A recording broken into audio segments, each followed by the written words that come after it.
Israel का बहिष्कार। अरे क्या बहिष्कार करोगे आप इसराइल का? फेसबुक लेके बैठे हुए मार्क जुकरबर्ग यहूदी है, व्हाट्सएप मार्क जुकरबर्ग यहूदी है, इंस्टाग्राम मार्क जुकरबर्ग यहूदी है। ये बात लगातार उठ रही है कि कल को क्या पाकिस्तान हमला करेगा तो सिर्फ मुसलमान होने के बेस पर भारत का मुसलमान पाकिस्तान का समर्थन करने लग जाएगा। दुनिया में इजराइल को कोई नहीं हरा सकता, मुसलमान भी नहीं हरा सकते। सिरली अमरी वालुल उक़दतन मिन लिसानी यफ़क़हू क़ौली। बिरादरान इस्लाम, अस्सलाम वालेकुम रहमतुल्लाहि व बरकातहू। ये वीडियो मैं खास तौर से हिंदुस्तान के मुसलमान भाइयों के लिए बना रहा हूं, आप लोग ध्यान से सुने। जगह जगह से खबरें आ रही है कि इजराइल और फिलिस्तीन मामले में मुसलमान लगातार इजराइल का विरोध कर रहे हैं, इजराइल के झंडे जलाए जा रहे हैं, इजराइल के प्रोडक्ट का बहिष्कार करने की अपील की जा रही है और सीधे सीधे फिलिस्तीनी हमास का समर्थन किया जा रहा है। देखो भाई, इससे बड़ा गलत मैसेज जाता है और मुसलमानों की छवि भारत के अंदर बड़ी खराब होती है।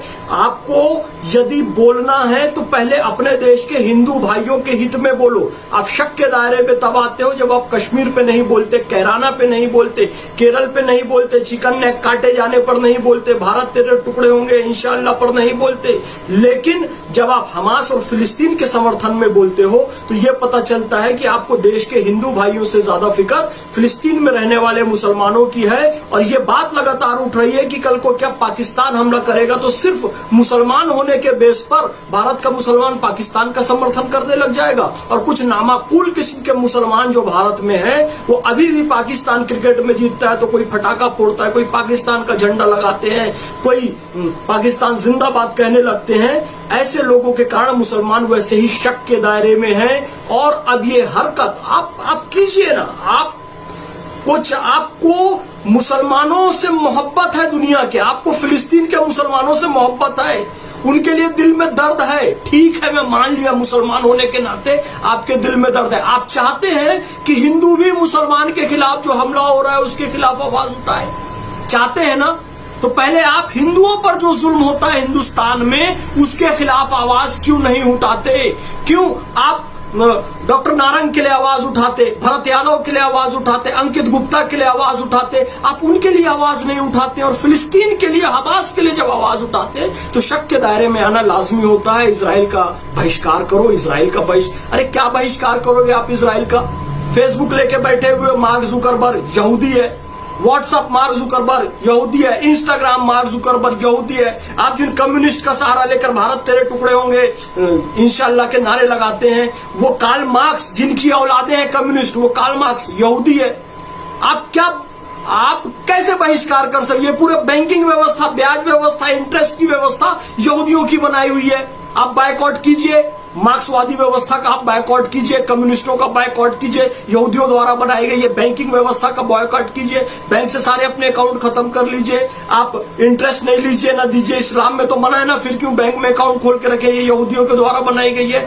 विज्ञान की पुस्तकों से निकाल दीजिए अल्बर्ट आइंस्टीन को, फिर विज्ञान पढ़िए। ऐसा नहीं कर सकते। आप विज्ञान पढ़ते हैं तो अल्बर्ट आइंस्टीन के सिद्धांतों को पढ़ते हैं, यानी कि आप यहूदियों को पढ़ते हैं। क्या आप विज्ञान पढ़ना छोड़ देंगे क्योंकि अल्बर्ट आइंस्टीन यहूदी था? नहीं, आप छोड़ेंगे। फिर आप किस बिना पर ये कहते हैं कि इजराइल उसके प्रोडक्ट का बहिष्कार करो, यहूदियों का बहिष्कार करो? मेरे भाई, आप नहीं कर सकते। मैंने पहले भी कहा और अभी भी कहता हूं, दुनिया में इजराइल को कोई नहीं हरा सकता, मुसलमान भी नहीं हरा सकते, क्योंकि मुसलमान फिरकों में बटी हुई कौम है। ईसाई भी नहीं हरा सकते, ईसाई भी फिरकों में बटी हुई कौम है। दुनिया की वो कोई भी कौम जो फिरकों में बटी है वो इजराइल को, यहूदियों को नहीं हरा सकती, क्योंकि यहूदी दुनिया की एकमात्र ऐसी कौम है जो कि फिरकों पर नहीं बटी हुई है। आप उनको नहीं हरा सकते क्योंकि वहां मिलिट्री ट्रेनिंग अनिवार्य है।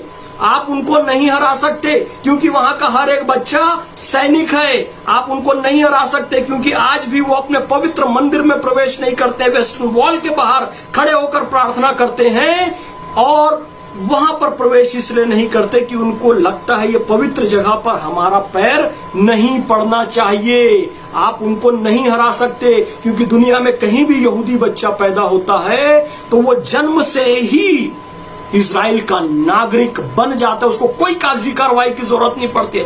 उनको अपने रक्त पर, उनको अपने वंश पर इतना मान है, इतना ज्ञान है, इतना अभिमान है, इतना गर्व है कि वो दुनिया के में कहीं भी इजरायली यहूदी बच्चा पैदा हो, वो इजराइल का नागरिक बिना किसी कागजी कार्रवाई के बन जाता है। वो जनसंख्या बढ़ाने पर यकीन नहीं करते, आप उनको नहीं हरा सकते। वो क्वालिटी बढ़ाने पर यकीन करते हैं। वो हालेलुया या कलमा पढ़ाकर अपने धर्म में किसी को लाते नहीं, ना अपने धर्म के किसी लड़के लड़की को बाहर देते। वो जितने हैं 80-85 लाख, उसमें सुखी हैं, समृद्ध हैं, और विज्ञान की इतनी तरक्की उन लोगों ने की, इतनी तरक्की उन लोगों ने की कि चारों तरफ से मुस्लिम देश घेरे हुए हैं, फिर भी उस इजराइल को हरा नहीं पाते ही। अंतरराष्ट्रीय परिस्थितियों में हमें इजराइल के भी समर्थन की आवश्यकता है, अरब के समर्थन की भी आवश्यकता है। इसलिए किसी के जिंदाबाद मुर्दाबाद के नारे इस देश में मत लगाओ। लगाना है तो केवल भारत माता की जय और हिंदुस्तान जिंदाबाद के नारे लगाओ, तभी सुखी और समृद्ध हम रह सकते हैं। भारत में जो हिंदुओं पर अत्याचार होता है उसके खिलाफ बोलो। तो हिंदू तो बहुत उदार कौम है, वो सदा सदा से आपके साथ में खड़ी हुई है। सऊदी अरब से ज्यादा मस्जिदें भारत में है, वेटिकन सिटी से ज्यादा चर्च भारत में है। ये हिंदुओं की उदारता के कारण है। इसलिए कहो भारत माता की जय, वंदे मातरम, एक हिंद।